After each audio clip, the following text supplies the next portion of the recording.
നമ്മൾ വിചാരിക്കും ഇങ്ങനെയൊക്കെ ആയിരിക്കും ദൈവം വിടുവിക്കുന്നത്. നയമം പറഞ്ഞില്ലയോ, ഏതാ ഹല്ലേലൂയ, എൻ്റെ ഈ രോഗമുള്ള ഭാഗത്തിന് നേരെ കൈയൊക്കെ ഇങ്ങനെ നീട്ടി യേശുവിനകത്ത് വിട്ടു പോ എന്ന് പറഞ്ഞായിരിക്കും. നമ്മൾ ചിന്തിക്കുന്ന പോലെ ഒന്നും അല്ല ദൈവം വിടുവിക്കുന്നത് കേട്ടോ. മോർണിംഗ് മന്നായിലേക്ക് എല്ലാവർക്കും സ്വാഗതം. വീണ്ടും ഒരു പ്രാവശ്യം കൂടെ ദൈവവചനമായിട്ട് നിങ്ങളോടൊപ്പം ആയിരിക്കുന്ന സന്തോഷമുണ്ട്. ഈ ദിവസങ്ങളിൽ നമ്മൾ പൗലോസിൻ്റെ ഒരു ആഗ്രഹത്തെ കർത്താവ് സാധിപ്പിക്കുന്നതാണ് നമ്മൾ കണ്ടു തുടങ്ങിയത്. ആ രണ്ട് ഭാഗങ്ങൾ നമ്മൾ കഴിഞ്ഞ ദിവസങ്ങളിൽ ചിന്തിച്ചു. ആമേൻ. ഇന്ന് പൗലോസിനെ ഇന്നലെ നമ്മൾ കേട്ടത്, കർത്താവ് അവൻ്റെ അടുക്കൽ നിന്നിട്ട് ഇങ്ങനെ പറഞ്ഞു, ആമേൻ, നീ യെരുശലേമിൽ എൻ്റെ സാക്ഷി ആയതുപോലെ റോമയിലും എൻ്റെ സാക്ഷിയാകും. ഇപ്പോൾ എവിടെ കിടക്കുന്നത്? കാരാഗ്രഹത്തിലാണ് കിടക്കുന്നത്. മാനുഷികമായിട്ടൊരു സാധ്യതയുണ്ടോ? ഏതെങ്കിലും ഒരു വക്കീൽ അവന് ജാമ്യം നിൽക്കാനുണ്ടോ? ആരുമില്ല. എല്ലാവരും അവനെ ഒറ്റപ്പെടുത്തിയേക്കുക. അവനെ മാനുഷികമായിട്ട് വിടുവിക്കുക ഒരു കരമില്ല. പക്ഷെ കർത്താവ് എന്തോ പറഞ്ഞേ, മോനെ, നിൻ്റെ ആഗ്രഹത്തെ ഞാൻ നിനക്ക് വാക്തത്വമായിട്ട് തരികയാടാ. നീ റോമയിലെത്തും. റോമയിലെത്തുക മാത്രമല്ല, നീ റോമയിൽ എൻ്റെ സാക്ഷിയാകും. നോക്കിയേ, അതിന് ദൈവം ഒരുക്കുന്ന മുഖാന്തരം കണ്ടോ? 23-ാമത്തെ അധ്യായം 12-ാമത്തെ വാക്ക്. നേരം വെളുത്തപ്പോൾ ചില യഹൂദന്മാർ തമ്മിൽ യോജിച്ച് പൗലോസിനെ കൊന്നുകളയോളം ഒന്നും തിന്നുകയോ കുടിക്കുകയോ ചെയ്യുകയില്ല എന്ന് ശപഥം ചെയ്തു. അയ്യോടാ, കുടിക്കത്തുമില്ല, കഴിക്കത്തുമില്ല. അതെന്നാ ശപഥമാ? കഠിന ശപഥമാ അല്ലേ? എടാ, നീ കുടിക്കാതെ എത്ര നാളിരിക്കും? നീ കഴിക്കാതെ എത്ര നാളിരിക്കും? ദൈവത്തിൻ്റെ കരങ്ങളിരിക്കുന്നവനെ നീ മന്ത്രവാദം ചെയ്ത് നീ കഠിന ശപഥം എടുത്ത് പരാജയപ്പെടുത്താമെന്നാണോ വിചാരിക്കുന്നത്?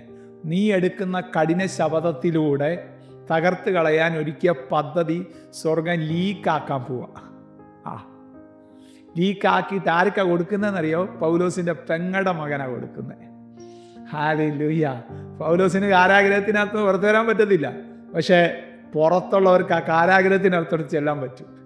അങ്ങനെ പൗലോസിൻ്റെ പെങ്ങളുടെ മകൻ ഈ കഠിന ശപഥം അറിഞ്ഞിട്ട് പൗലോസിൻ്റെ അടുത്ത് ചെന്നു. പൗലോസ് കാരാഗ്രഹത്തിൽ കിടക്കുക. ഇവൻ നേരെ ആ ശതാധിപനെ വിളിക്കാനായിട്ട് പറഞ്ഞു. ശതാധിപൻ്റെ അടുത്തോട്ട് പൗലോസ് പറയുക, ഇവനെ സഹസ്രാധിപൻ്റെ അടുത്തോട്ട് കൊണ്ടുവരുന്നേ. കേട്ടോ, ദൈവത്തിൻ്റെ പ്രവൃത്തി കാണണം കേട്ടോ.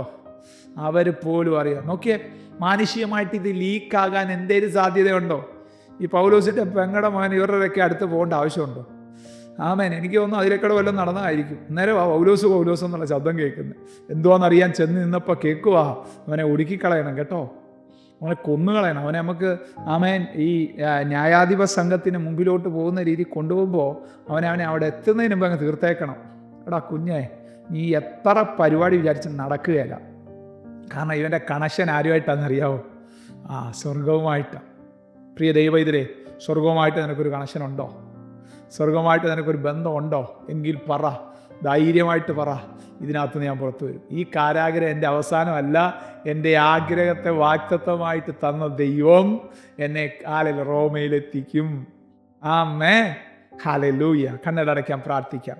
ബാക്കി ഭാഗങ്ങളുണ്ട്, അടുത്ത ദിവസങ്ങൾ നമ്മളത് ചിന്തിക്കും. കരുണയുള്ള ദൈവമേ, സ്വർഗീയ നല്ല പിതാവേ, ഈ അനുഗ്രഹീതമായ നല്ല പ്രഭാതത്തിൽ ഞങ്ങൾ കേട്ട ഈ സന്ദേശത്തിന് മുമ്പിൽ ഞങ്ങളെ തന്നെ സമ്പൂർണ്ണമായിട്ട് താഴ്ത്തുകയാണ്, സമർപ്പിക്കുകയാണ്. അങ്ങ് അറിയിച്ച ഈ ദൂത് പല കുഞ്ഞുങ്ങളെ ഏറ്റെടുക്കുന്നല്ലോ, ചില യൗവനക്കാരെ ഏറ്റെടുക്കുന്നല്ലോ. ആമേൻ. ചില വഴികളെ ബ്ലോക്ക് ചെയ്ത, ചില യാത്രകളെ ബ്ലോക്ക് ചെയ്ത ചിലത് എങ്കിലും ആഗ്രഹത്തോടെ പ്രാർത്ഥിച്ചുകൊണ്ടിരിക്കുന്ന ചിലർക്ക് വേണ്ടി ഈ ദിവസങ്ങളിൽ സ്വർഗം അത്ഭുതങ്ങൾ ചെയ്യാൻ പോകുന്നതിനായിട്ട് സ്തോത്രം. മഹത്വം അങ്ങേക്ക്, യേശുവിൻ നാമത്തിൽ തന്നെ. ആമേൻ. God bless you. ദൈവം നമ്മെ അനുഗ്രഹിക്കട്ടെ. Praise the Lord. മോർണിംഗ് മന്ന സന്ദേശം ശ്രവിച്ചുകൊണ്ടിരുന്ന എല്ലാ ദൈവമക്കൾക്കും സ്നേഹവന്ദനം. പാസ്റ്റർ ബിനു വട്ടപ്പാറ. ഈ ദൈവവചന സന്ദേശങ്ങൾ തുടർമാനമായി ലഭിക്കുന്നതിനായി 9745600023 എന്ന വാട്സാപ്പ് നമ്പറിൽ ബന്ധപ്പെടാവുന്നതാണ്. നമ്പർ ഒരു പ്രാവശ്യം കൂടി ആവർത്തിക്കുന്നു: 97 45 60 00 23. ദൈവം നമ്മേവരെയും അനുഗ്രഹിക്കട്ടെ. God bless U.